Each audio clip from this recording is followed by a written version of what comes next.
لو أنزلنا هذا القرآن على جبل لرأيته خاشعا أنزلنا هذا القرآن على جبل لرأيته خاشعا أنزلنا هذا القرآن على جبل لرأيته خاشعا متصدعا من خشية وتلك الأمثال نضربها للناس لعلهم يتفكرون.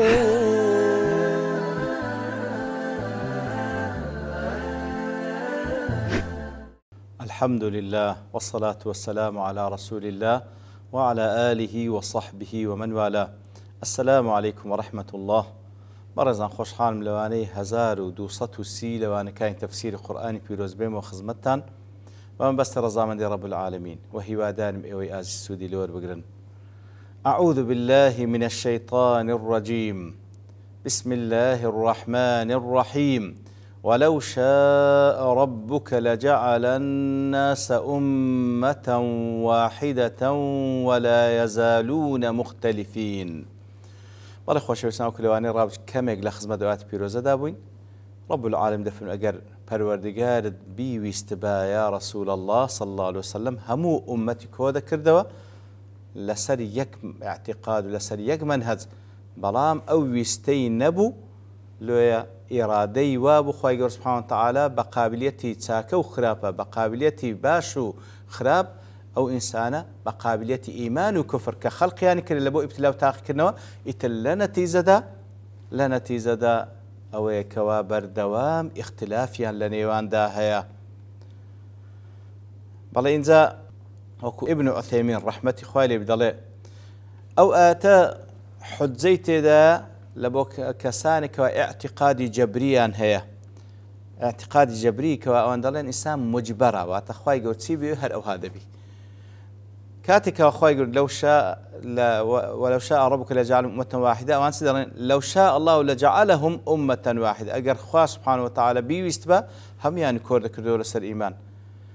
إذن هم انقسم بمشيئة الله كوات أوان كوا دابج بوينا بمشيئة الله تعالى، وما شاء الله كان وما لم يشأ لم يكن. أو إخوائي قول بيو هر أو إخوائي قول نيبي أو يشيان نابي. فهذا دليل على أن الإنسان لا اختيار له. أو أن دلين كواتو بلغيل سروي كوا إنسان هيز اختياري تيدانية تواناي تيدانية كبخوي هالبجيري، بل فعله بمشيئة الله، بلكو فعلهم إنسان كان بمشيئة خوي قوله. دليل ولامي أوجد دلين هذا مما احتج به من في قلوبهم زيغ. طلعوا هنيك الدليان شكو قماني تدا وقسي أوانه، لأن الذين في قلوبهم زيغ فيتبعون المتشابه ويدعون المحكم. آتن أوانيك وشكو قمان للدليان هي بدواي أو آتان دا دقرين، بدواي أو آتان دقرين كوا تشابه شي تدا إلا علماء دتوان ليش زياكنوا واز لمحكمة كان دين كزور واضحة. يتبعون المتشابه في مثل هذه الآية كواتو بدواي متشابه كان دقر وكو هاو شوي وآتو دلين هذا دليل على أن فعل العبد بمشيئة الله. دلين فعلي بند كان هم بمشيئة خواهي يقول خواء وهاي ويستيا، ولا يمكن لأحد أن يغير مشيئة الله. دلين باشا هيس كساشنات وان مشيئة الله تعالى بقوري دلين ايه مجل ولام دارين سبحان الله أنتم نظرتم إلى الأدلة بعين أعور. دلين براستي بيان دلين أنقو تمشاي بلغا كان دكن بتساويشي أعور وتتساويشي كورا، بتساويشي كورا، والعين الباقية عليها عمش. وتوكو كسيك تساويش كوري وتساوكي دي كش مغوشة. إتر فنظروا بعين أعور وربع أو أكثر. هناك آيات صريحة في إضافة العمل إلى الإنسان نفسه.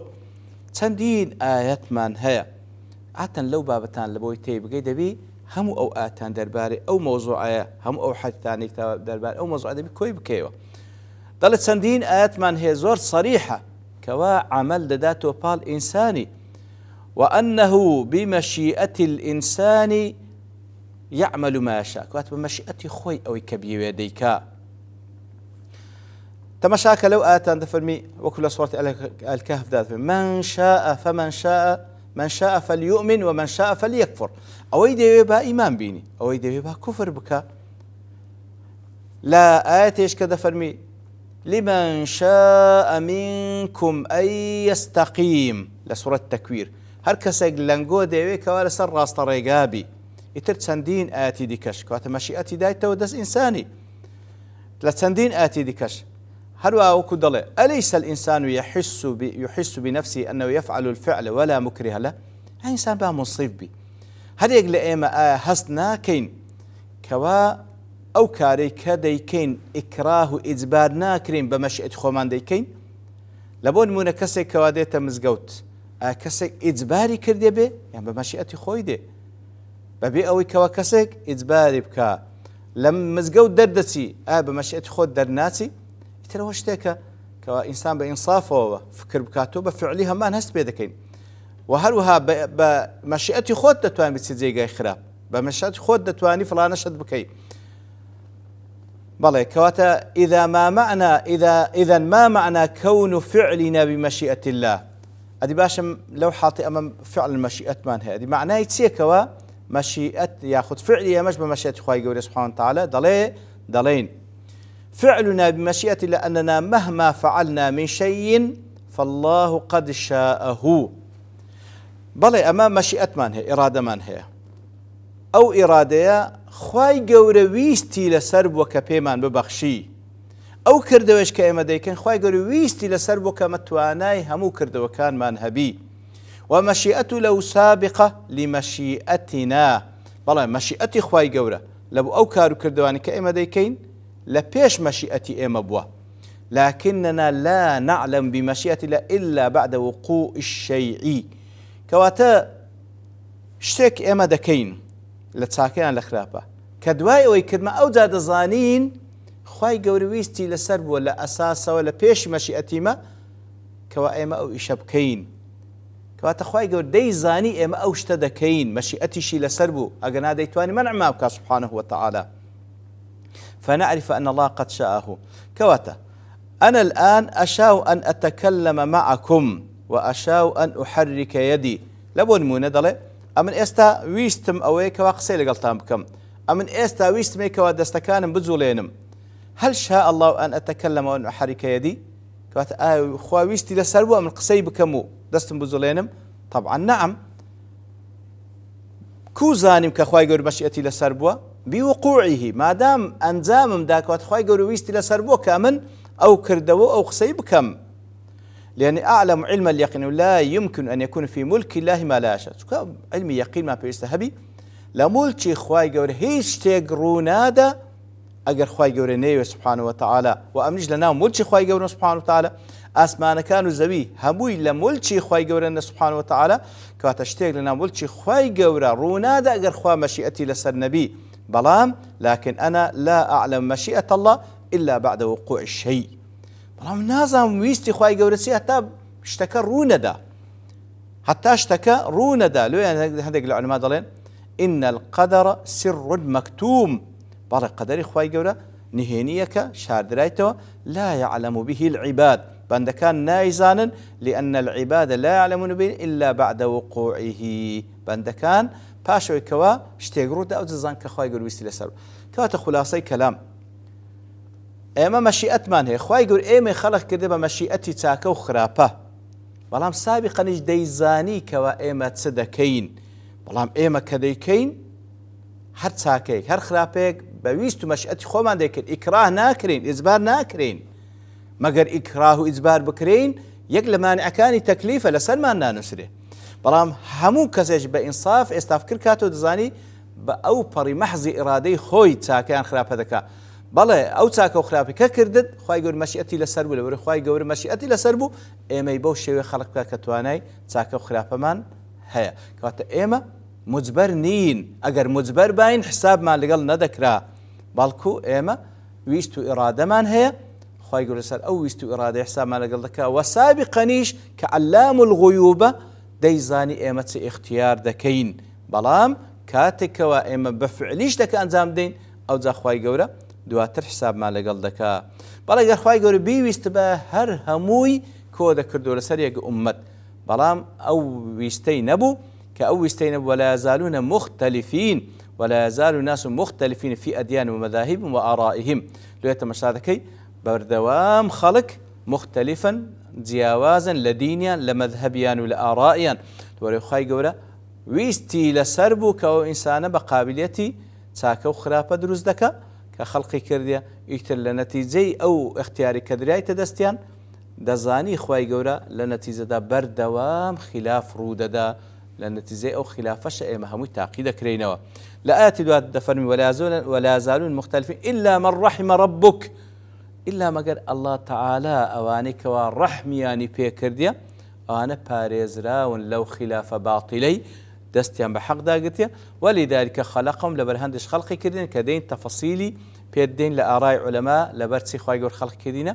وتمت كلمة ربك لأملأن جهنم من الجنة والناس أجمعين. إتر كلمة وسنة الله تعالى وبروردگار يا رسول الله تواو بوب ويكوا أو جهنم پردكري لا أجنو لا جنو لا خلشي أواني كواشانا بقشتي.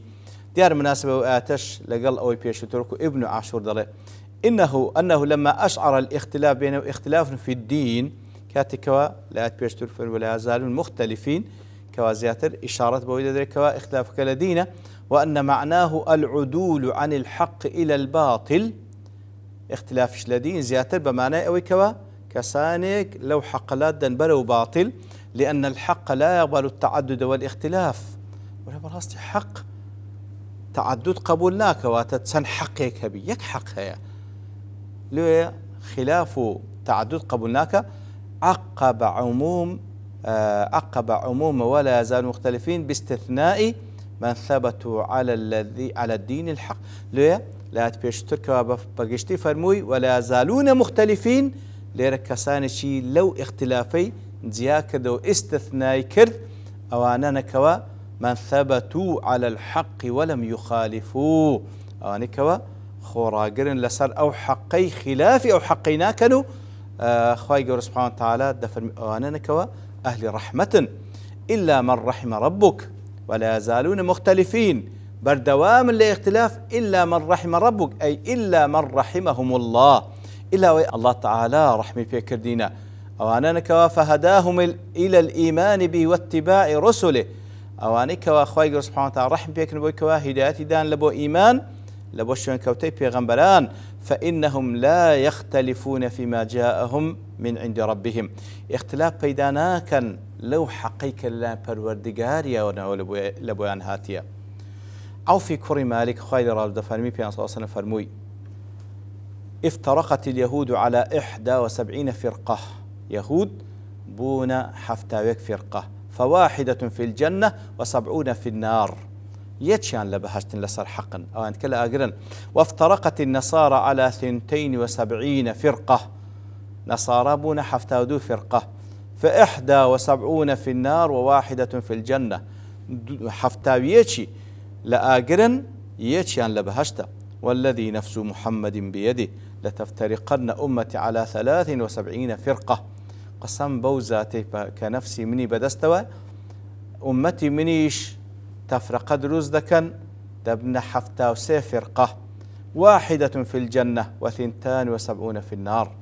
يتشان لبهشت 72 لجهنم. قيل يا رسول الله من هم؟ يا رسول الله تشين أواني كوا لبهشتن لو 73 فرقة؟ قال الجماعة. أواني كوا لسر اعتقادي أو جماعتنا كوا جماعتي أهل السنة جماعي كوا لسر أو منهجو أو بيروانكوا أصحاب خوان لرازيبي لخزمت بيان صلى الله عليه وسلم بيرويان ذكرت.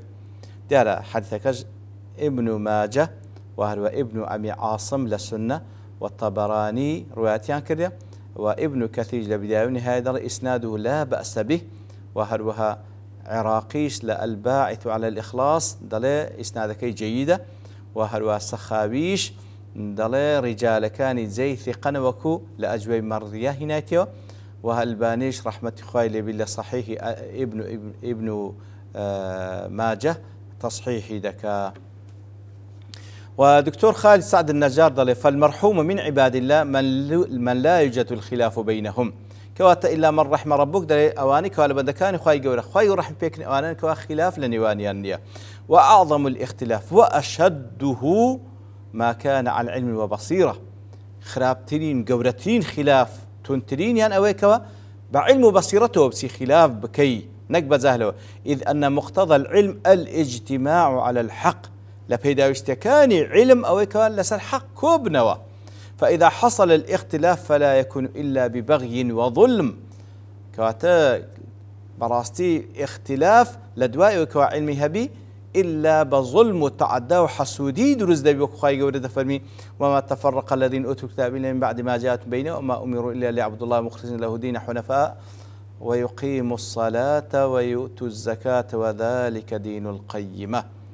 بەڵێتر دیارە و ئاتەش بەکو زانایان زۆر قسەیان لەسەر کردیە لە دوای کە دەفەرمی وەلذلك خەلقەهم لە بۆ خلاف دروستیانی کردێ ولا يزالوا مختلفين یان لە بۆ ڕەحمەت دروستیانی کردێ هەردوو ڕەئی هەیە ئیتر هەرێک لەوانەش بەڵگەی خۆی پێ کە لەوانەی داهاتوو بە پشتوانی ئەڵڵا تەعالە لە خزمەت ئەو ئاتەدا دەبین و لە خوای گەورە دەپاڕێینەوە ئاتەکانی خۆی بەو شێوەی تێمام بگەینی کە خوای گەورە مەبەستیتی سبحانه وتعالى وەلەو کەسانە بین ئەوانەیە إلا من رحم ربك کە خوای گەورە ڕەحمی پێکردینە لو خلافة بدور بن. وصلى الله وسلم على نبينا محمد وعلى آله وصحبه أجمعين وآخر دعوانا الحمد لله رب العالمين. لو أنزلنا هذا القرآن على جبل لرأيته خاشعا أنزلنا هذا القرآن على جبل لرأيته خاشعا أنزلنا هذا القرآن على جبل لرأيته خاشعا متصدعا من خشية وتلك الأمثال نضربها للناس لعلهم يتفكرون.